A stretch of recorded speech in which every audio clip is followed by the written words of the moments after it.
My parents bought a house for my sister, then shoved the mortgage papers at me. "You've saved plenty. It's your turn to support the family," they said. I refused. They dragged me to court for $500,000, but the judge had only one question.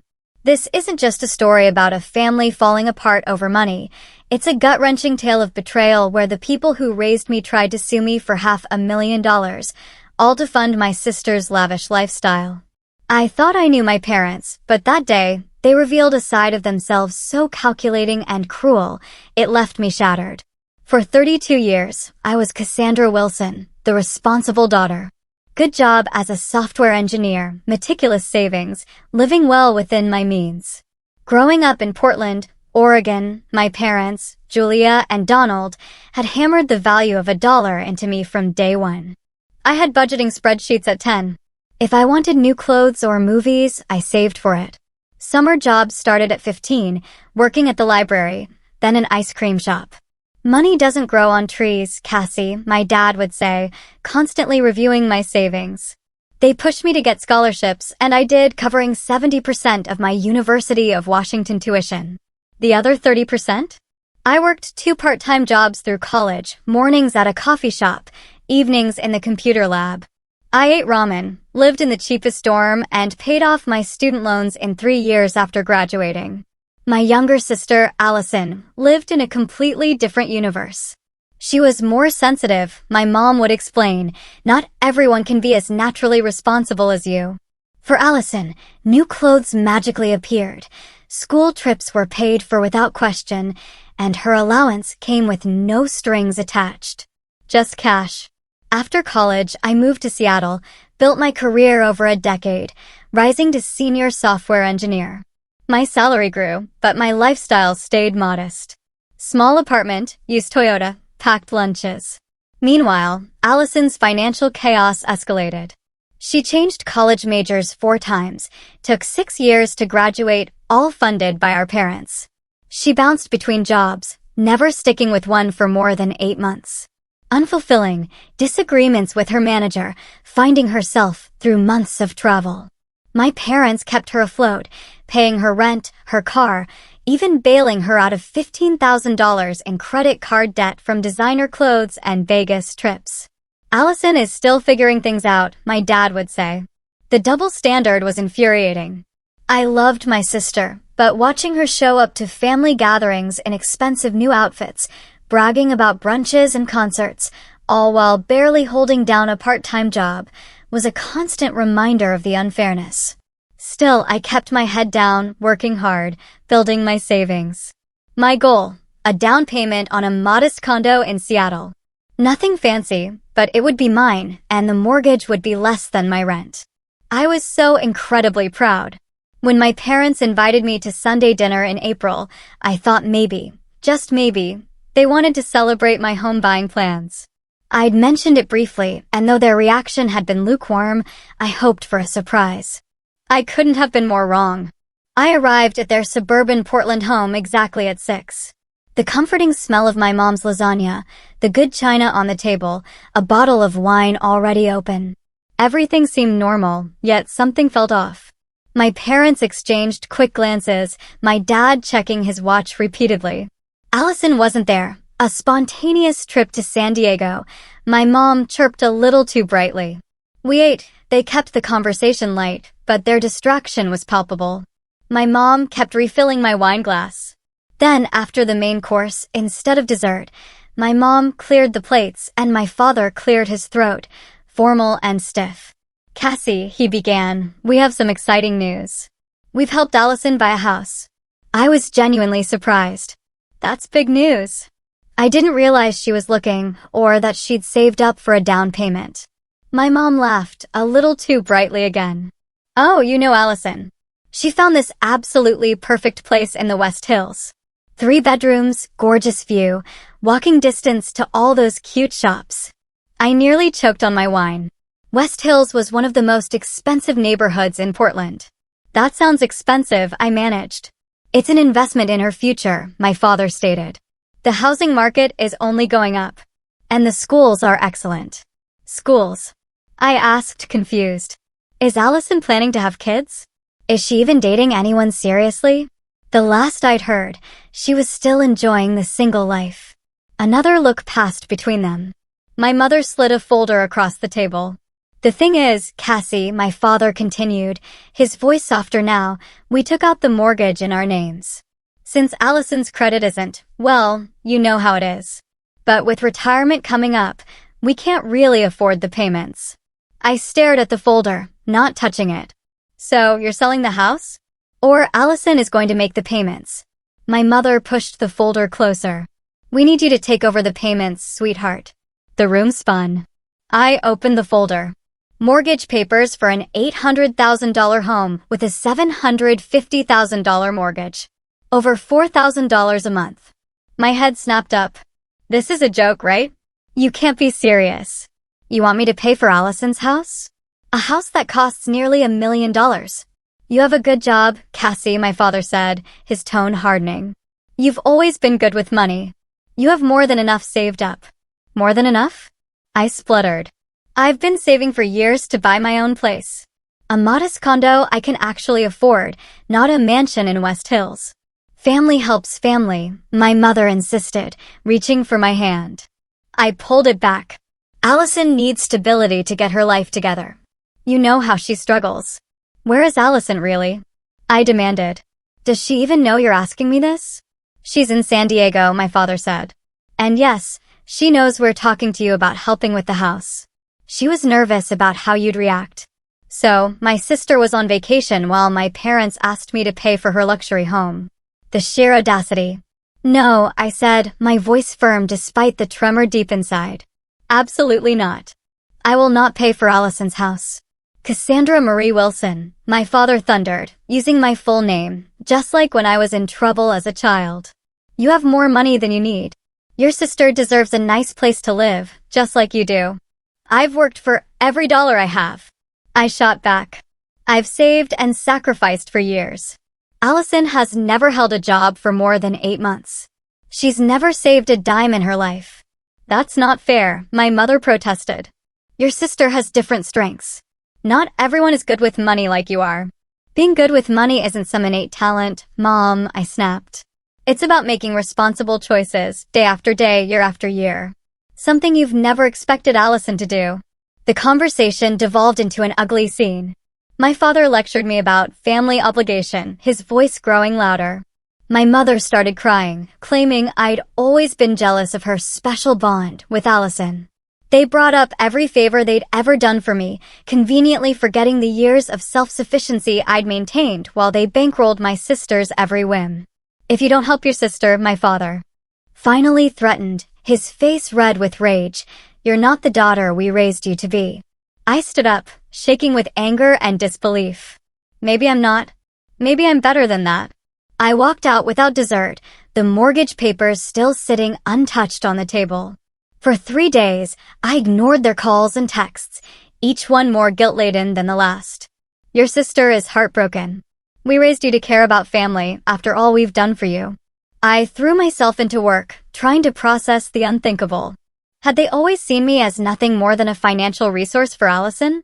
Had they encouraged my responsibility just so they could eventually tap into my savings? On the 4th day, there was a knock on my apartment door. Allison. Her eyes were puffy. Against my better judgment, I let her in. Cassie, please, she began, her voice tight. You have to help me. I love this house so much, and I had no idea Mom and Dad were going to ask you to pay for all of it. I thought they were just going to ask you to help a little bit. She looked around my small apartment with barely disguised disdain. It's not like you're using your money for much anyway. You live like you're still in college. I live within my means, I corrected her, fighting to keep my voice even. And I've been saving to buy my own place. But you could still help me and do that. Allison insisted. You make so much money at your fancy tech job. Something in her phrasing clicked. Wait a minute, I said slowly. You said you had no idea they were going to ask me to pay for all of it. So you didn't know they were going to ask me for money at all. Allison's face flushed. Well, I mean, we talked about it a little. You were in on this from the beginning. I realized, the truth hitting me like a punch to the gut. Not the whole mortgage, she protested. Just, help out until I get on my feet. Find a better job. You've been getting on your feet for 10 years, Allison, I said, my voice rising. When are you actually going to stand on them? Our argument escalated until she stormed out, slamming my door so hard my neighbor poked his head out. That evening, I finally answered my parents' call, determined to set the record straight. Cassandra, my father began, his voice cold. We need to discuss the situation with your sister's house. There is no situation, I replied, my voice steady. I'm not paying for Allison's mortgage. End of discussion. We've already put down a substantial down payment, my mother chimed in, from our retirement fund, because we believed you would help with the monthly payments. So, you made a massive financial decision based on money I never offered or agreed to give? I shot back. That's not my responsibility to fix. We're family, my father insisted. Family takes care of each other. Funny how that principle only applies when Allison needs something, or when you need something for Allison, I pointed out. It never applied when I was working 2 jobs in college, or when I was eating ramen 5 nights a week to pay off my student loans. The conversation spiraled into accusations and guilt-tripping. Their tone grew increasingly hostile as they realized I wasn't going to cave. You'll regret this selfishness, my father finally threatened before hanging up. A week later, my Aunt Eleanor, my mother's sister, called. Cassie, honey, what's this I hear about you refusing to help your sister? I explained, bracing for another lecture. Those fools. Aunt Eleanor sighed instead. I told Julia this was a terrible idea. Did you know they emptied their retirement accounts for Allison's down payment? Nearly $300,000 gone. The revelation stunned me. My parents, in their early 60s, had just decimated their retirement savings for Allison's house. And now they expected me to take on an additional financial burden to fix their poor decision. Over the next few weeks, the family divide grew. Relatives took sides. I received passive-aggressive emails from cousins I hadn't spoken to in years. My grandmother called to tell me she was disappointed in my selfish attitude. Only Aunt Eleanor and my Uncle Philip stood by me, understanding the impossible position my parents had put me in. Concerned, I met with a financial advisor, Gabriela Martinez. You need to protect yourself legally, she advised with alarm. Given how determined your parents seem, I wouldn't be surprised if they try something else to get your money. I thought she was being paranoid. 3 days later, a certified letter arrived. My hands shook as I opened it to find legal papers. My parents were suing me for $500,000. Their claim? That I had verbally agreed years ago to help with family expenses in return for their investment in my education and future. It was a complete fabrication, a blatant lie. But there it was, in black and white, with a court date set for just 6 weeks away. The panic attack hit me the moment I finished reading. My chest tightened, my vision blurred, I couldn't breathe. I slid down the wall, gasping for air, the papers clutched in my shaking hand. When I could finally breathe, I called in sick for the first time in 3 years and spent the day researching attorneys. By afternoon, I had an emergency appointment with Lawrence Thompson, a family law specialist. Lawrence, an older man with salt and pepper hair, reviewed the documents. This is, he paused, rubbing his eyes, this is quite frankly one of the more absurd lawsuits I've seen in my 30 years of practice. But absurd doesn't mean harmless. Even frivolous lawsuits can be dangerous if not properly defended. So, they can't really win, right? I asked, desperation creeping into my voice. It's highly unlikely. Their claim of a verbal agreement is difficult to prove without documentation. However, he cautioned, family court can sometimes be unpredictable, especially when emotional appeals are involved. We need to build a strong defense. Over the next few days, a disturbing discovery came to light. My parents had falsified documents. They created backdated emails and letters in which I supposedly acknowledged a debt to them for raising me and putting me through college. These are completely fake. I told Lawrence, staring in disbelief. I never wrote any of these. I suspected as much, he replied grimly. The good news is that forgery will completely undermine their case. The bad news is that your parents have just committed fraud, which could have serious consequences for them. The realization that my own parents would go so far as to commit forgery to take my money left me numb. What had happened to them? Were they always capable of this, or had their devotion to Allison corrupted them so completely? I threw myself into preparing our defense. I gathered bank statements showing I had supported myself since college. I found old emails thanking my parents for birthday gifts, but clearly indicating that all financial support had ended after high school. I even located my college financial aid records, proving my education had been funded primarily through scholarships and my own work. The process took a severe toll. I developed insomnia, replaying my childhood, questioning every memory through this new lens of betrayal. My appetite vanished, and I lost 7 pounds in 2 weeks. At work, I made careless mistakes, drawing concerned looks from my manager. My coworker, Heather, noticed and invited me to lunch. Over sandwiches I barely touched, I confided in her. My parents did something similar, Heather revealed, surprising me. Not a lawsuit, but they emptied my college fund to pay for my brother's gambling debts. I know how it feels to be the responsible one who gets punished for it. Her understanding was a lifeline in a sea of judgment.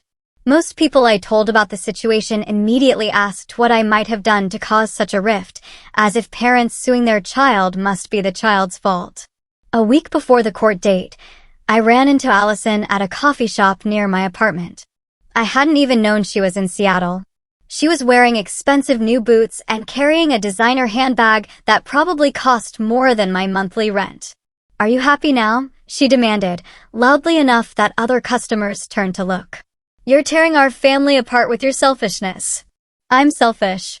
I kept my voice low, despite the anger raging inside. "You're living in a house our parents can't afford while they sue me for money I earned." "How exactly am I the selfish one here? They've given up everything for me, and you won't help at all." Allison shot back. "Do you know Dad's talking about coming out of retirement to pay the mortgage?" "Then sell it," I suggested. "Get a place you can actually afford." "I'm not selling my dream home just because you're being stingy," she snapped. "I deserve that house." "I deserve nice things too, Cassie." "Deserving has nothing to do with it," I retorted. "It's about what you can afford."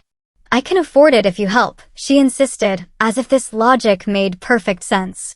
I left the coffee shop shaking with anger, but the encounter provided one important piece of information. Allison had already moved into the house. She was counting on winning the lawsuit or wearing me down. The day of the first court appearance arrived. I dressed in a conservative navy suit, my hair pulled back. Lawrence had advised me to look professional, but not flashy, to counter any narrative my parents might put forward about me being frivolous. Walking into the courtroom and seeing my parents sitting at the opposite table was surreal. My mother wouldn't meet my eyes, but my father stared at me coldly. They looked like strangers. Not the people who had raised me. Judge Catherine Martinez, a no-nonsense woman in her 50s, studied both parties with a critical eye. "Let me understand this correctly," she said, reviewing the documents. "The plaintiffs, Mr. and Mrs. Wilson, are suing their daughter for $500,000 based on an alleged verbal agreement made when she was how old?" "As she left for college, Your Honor, my parents' attorney, Benjamin Russell, replied smoothly." "And this agreement was never put in writing?"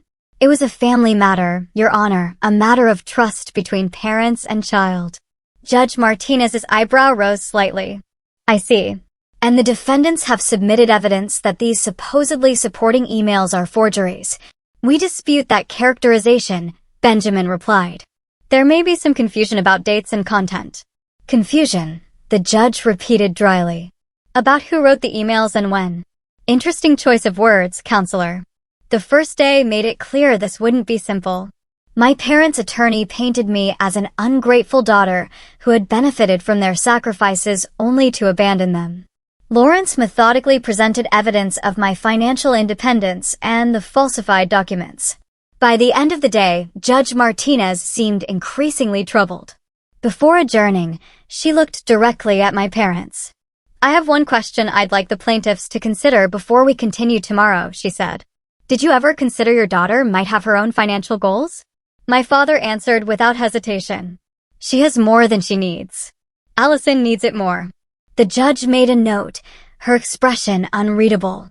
The courtroom felt colder on the second day. My father testified first, speaking clearly and confidently about how they'd invested everything in my future. Cassandra agreed that once she was established in her career, she would help support the family financially. She specifically promised to help her sister if needed. A complete fabrication, delivered with such conviction that I saw a juror nodding. Lawrence's cross-examination was gentle at first. "Mr. Wilson, did you pay for your daughter's college tuition?" "We contributed," my father hedged. Lawrence then presented my scholarship letters and financial aid documents. These records show that 90% of Cassandra's education was funded through scholarships and her own work-study jobs. Your contribution amounted to approximately $5,000 over 4 years. Is that correct? My father shifted uncomfortably. The dollar amount doesn't reflect the emotional support we provided. I'm asking about financial contributions, sir.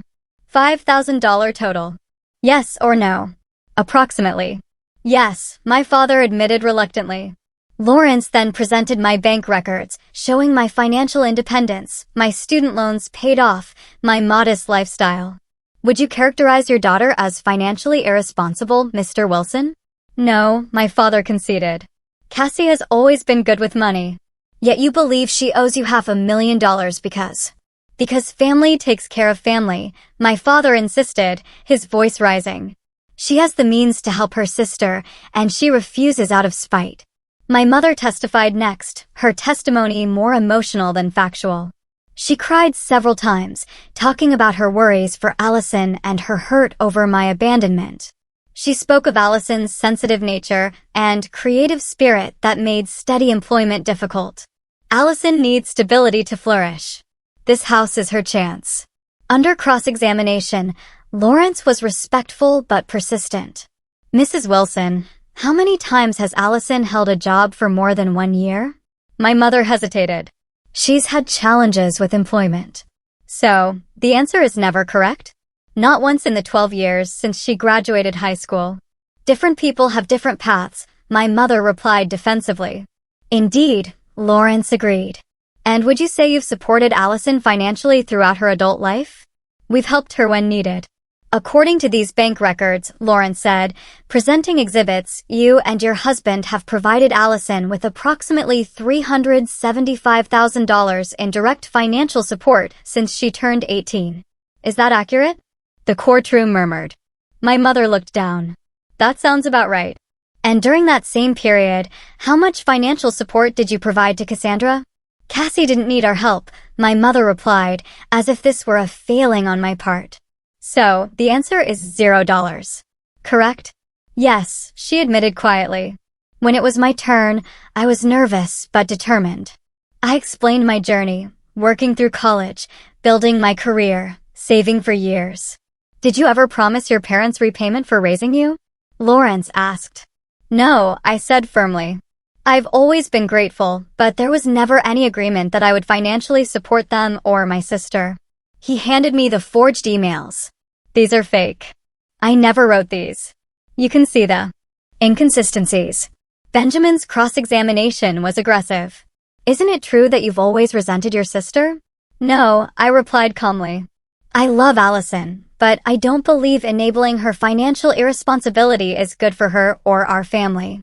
"So, you admit you're judging your sister's lifestyle choices?" "I'm making observations based on a pattern of behavior over many years," I corrected. "Your parents gave you life, raised you, clothed you, fed you. Do you believe you owe them nothing in return?" "I believe I owe them respect, love, and gratitude," I replied. "I don't believe I owe them $500,000 to buy my sister a luxury home she can't afford." The most revealing moment came when Benjamin called a surprise witness, Allison herself. She entered, looking subdued. She tearfully testified about how much the house meant to her. "I just want a chance to start over," she said. Lawrence was gentle but direct. "Miss Wilson, are you currently employed?" "I'm between jobs at the moment," Allison admitted. "How many job applications have you submitted in the past month?" "I'm taking some time to figure out my next career move," she hedged. "So none," Lawrence clarified. "Not yet," she conceded. "And this house in West Hills, how much is the mortgage payment?" "I'm not sure exactly," Allison said, looking uncomfortable. "My parents handle that." "It's $4,300 per month," Lawrence informed her. "Without steady employment, How did you plan to make these payments? Cassie was supposed to help until I got established, Allison replied, as if this was an agreed-upon fact. Did you and your sister ever discuss this arrangement directly? No, but my parents said they would take care of it. One final question, Lawrence said. If you had to choose between keeping this specific house and healing the rift with your sister, which would you choose? Allison hesitated, looking trapped. That's not a fair question. I shouldn't have to choose. Nevertheless, it's the question before you, Lawrence pressed. I deserve that house, Allison finally said, her voice hardening. Cassie can afford to help me keep it if she wasn't so selfish. In that moment, a strange clarity washed over me. The sister I loved was in there somewhere, but years of enablement had buried her beneath layers of entitlement. After final arguments, Judge Martinez announced, "I'll take this matter under advisement. We'll reconvene next Friday for my ruling." The week waiting for the verdict was the longest of my life. My work suffered, my apartment became a mess, and sleep was a distant memory. On Wednesday, 3 days before the verdict, I finally accepted I needed help and saw a therapist, Dr. Victoria Chin, recommended by Heather. "What you're experiencing is a form of betrayal trauma," she explained. "When the people who are supposed to love and protect you become a source of harm, it shakes your entire foundation. Your reaction is completely normal." That evening, I received an unexpected text from Allison. "I didn't know they were going to sue you." I swear, it was the first hint of remorse. I wasn't ready to respond, but I saved the message. Maybe there was still a glimmer of my real sister underneath the entitlement. Friday morning arrived with a sense of inevitability. I met Lawrence at the courthouse. "Whatever happens today," he told me, "remember that you stood up for yourself with dignity and truth. That counts for something." The courtroom was crowded. My parents, Benjamin, several relatives. But on my side, Aunt Eleanor, Uncle Philip, and Heather slipped in. Their presence brought an unexpected lump to my throat. Judge Martinez entered, her face impassive. "In the case of Wilson versus Wilson, I have reviewed all testimony and evidence presented. This is, without doubt, one of the more troubling family disputes to come before my court." She looked directly at my parents. "Mr. and Mrs. Wilson, your claim rests on an alleged verbal agreement. You have provided no credible evidence that such an agreement ever existed. The emails you submitted as evidence have been proven to be fabrications, a serious matter that could result in charges of perjury and fraud." My father's face paled. My mother began to cry silently. Beyond the legal issues, Judge Martinez continued, "I find the underlying premise of your lawsuit disturbing. Parenthood is not a financial investment with expected monetary returns. Children do not owe their parents repayment for doing what parents are morally and legally obligated to do, provide for their children's basic needs." She turned to me. "Miss Wilson, the evidence shows you have been financially independent since college, working diligently to build your career and savings. You have no legal obligation to fund a house purchase for your sister, regardless of family expectations." Looking back at my parents, she delivered her verdict. "This lawsuit is dismissed with prejudice. Furthermore, the plaintiffs will pay the defendant's legal fees in full." She paused, removing her glasses. As a judge, my role ends with the legal verdict. But as a person who has sat in this courtroom for 20 years watching families tear themselves apart, I would be remiss not to add this. Whatever happens when you leave this courtroom today, remember that some damage cannot be undone with apologies alone. Trust once broken must be rebuilt, brick by brick. I sincerely hope you find a way forward that honors the true meaning of family, which has nothing to do with financial transactions and everything to do with mutual respect and love. With that, she struck her gavel and left the bench. My parents' reaction was immediate and shocking. My father stood and shouted at their attorney, his face contorted with rage. "You said this was a sure thing. You said she'd have to settle." Court officers moved toward him. My mother collapsed in tears, while relatives glared at me. Lawrence ushered me out a side door. In the hallway, Aunt Eleanor hugged me tightly. "I'm so proud of you for standing up for yourself," she whispered.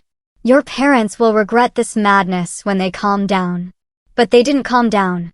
The fallout was swift and far-reaching. My parents faced not only my legal fees, but also the prospect of a house they couldn't afford. Family gatherings were now divided into camps. Some relatives stopped speaking to me entirely, others cut ties with my parents over their behavior. 2 weeks after the verdict, I returned to my apartment after work to find my door ajar. Inside, drawers were emptied, furniture overturned, and selfish *TCH spray-painted on my living room wall. Nothing valuable was taken.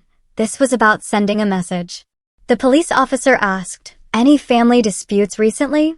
I didn't say it was Allison, but in my heart, I knew. The handwriting matched her loopy style. A month after the verdict, Aunt Eleanor called with news. "Your parents are selling their house," she told me. The mortgage on Allison's place, plus the legal fees, had pushed them to the brink. They're downsizing to a condo. What about Allison's dream house? I asked, unable to keep the bitterness from my voice. On the market as of yesterday, Aunt Eleanor replied. They're using the proceeds to pay off their debts. Allison is furious, of course. She's staying with your cousin Patricia for now. I felt no satisfaction. Only a hollow sadness for what my family had become. The house that had torn us apart would soon belong to strangers, while the real damage remained. 6 months passed. Seattle's summer faded into autumn, and I settled into a new rhythm of life. Weekly therapy sessions with Dr. Victoria helped me process the trauma. Your role as the responsible one didn't start when you were an adult, she pointed out. You were parentified from a young age, while Allison was perpetually infantilized. Sometimes parents project their own unresolved issues onto their children. It doesn't excuse their behavior, but understanding it might help you heal. Slowly, I rebuilt my life. I moved forward with my original plan to buy my own home, closing on a modest 2-bedroom condo near a park. It wasn't the luxury house in West Hills, but it was mine, bought with money I had earned and saved, a symbol of my independence and resilience. On a crisp October morning, an email subject line made me freeze. "Can we talk, Allison?" I almost deleted it, but curiosity won out. The message was surprisingly humble. She wanted to meet somewhere public, no demands, no drama. After discussing it with Dr. Victoria, I agreed. I arrived early at a coffee shop, chose a table with a clear view, and ordered a latte I was too nervous to drink. Allison arrived precisely on time, a punctuality so uncharacteristic it spoke volumes. She looked different, gone were the designer clothes, replaced by jeans and a simple sweater. She looked younger, more like the sister I remembered. "Thank you for coming," she said, sliding into the chair. "I honestly wasn't sure you would." "I wasn't sure either," I admitted. We sat in awkward silence until our drinks arrived. Then Allison took a deep breath and met my eyes. "I'm sorry, Cassie. I'm so sorry for everything. For the lawsuit, for the house, for the way I treated you, for the apartment." She faltered. "Yes, that was me. I was drunk and so angry. It was inexcusable." "Why are you telling me this now?" I asked, my guard still up. "Because I'm finally getting help," she replied. "I've been seeing a financial counselor and a therapist for 3 months now. After everything fell apart with the house, I had to move in with Patricia, and she gave me an ultimatum: get professional help or find somewhere else to live." "So, you're apologizing because Patricia forced you to?" "No," Allison shook her head vehemently. "I'm apologizing because I see things clearly for the first time in years. My counselor, Hannah, had me track every dollar I've spent for the past 5 years. Do you know how much Mom and Dad gave me? Over $200,000. And I have nothing to show for it. Nothing."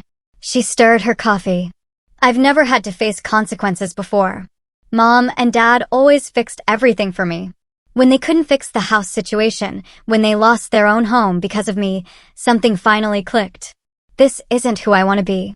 I listened cautiously, wanting to believe her, but wary of being hurt again. "I have a job now," she continued. "Nothing glamorous, just administrative work at a dental office, but I've kept it for 4 months. I have my own tiny apartment. I'm on a strict budget for the first time in my life."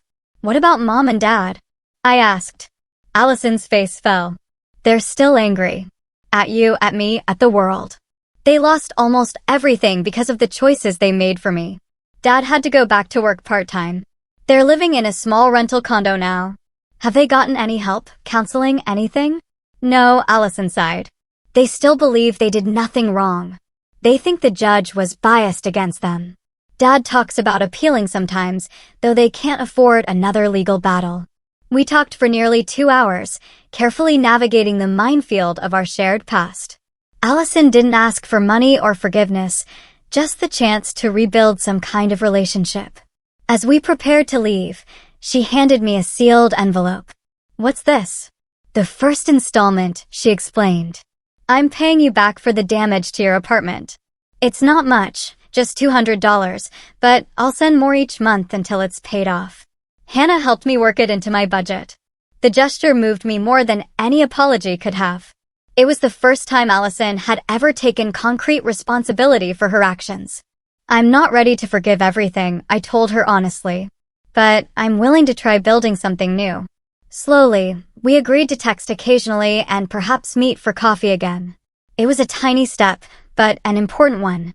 While my relationship with Allison showed tentative signs of healing, I had no contact with my parents. Through family grapevine, I heard they had downsized dramatically, selling many possessions to pay debts. My father, who had proudly retired at 60, was now working part-time. My mother had taken a job at a local bookstore, her first paid employment in over 30 years. Their situation saddened me, but I recognized it as the natural consequence of their choices, not my responsibility to fix. Dr. Victoria helped me work through the guilt, reminding me that establishing boundaries wasn't the same as abandoning family. Healthy boundaries aren't walls, she would say. They're fences with gates that you control. In January, I joined a support group for people dealing with family financial trauma. It became a safe space to share experiences without judgment. Through the group and deepening friendships with people like Heather, I began building what I thought of as my chosen family. People who respected boundaries, who gave without expectation of return, who valued me for who I was rather than what I could provide. By spring, I was finally sleeping through the night again. My work performance improved, earning me a promotion. I planted flowers on my condo balcony and joined a hiking group. The lawsuit had changed me, but not in the ways my parents had intended. Instead of draining my resources to enable my sister, it had strengthened my resolve to live authentically and set healthy boundaries. I began volunteering once a month at a community center, teaching basic financial literacy to young adults, turning my painful experience into something that might help others avoid similar situations. 1 year after the verdict, I sat on my balcony watching the sunset, reflecting on the journey. The pain hadn't disappeared entirely. I still felt a pang when friends talked about their holiday plans with family. But I had survived, grown, and even flourished in the aftermath of betrayal. The most important lesson I learned wasn't about money at all. It was about defining family on my own terms. About recognizing that love without respect isn't really love at all. And about the power of standing firm in your truth, even when those who should support you the most are trying to tear you down. Family wounds heal slowly, if they heal at all. But I found peace in accepting that some relationships may never be restored to what they once were. The space that acceptance creates allows room for new connections, new definitions of family, new ways of giving and receiving love that don't come with price tags attached. Have you ever had to stand up to family pressure over money or expectations? I'd love to hear your stories in the comments below. Remember, setting boundaries isn't selfish. It's necessary for your well-being.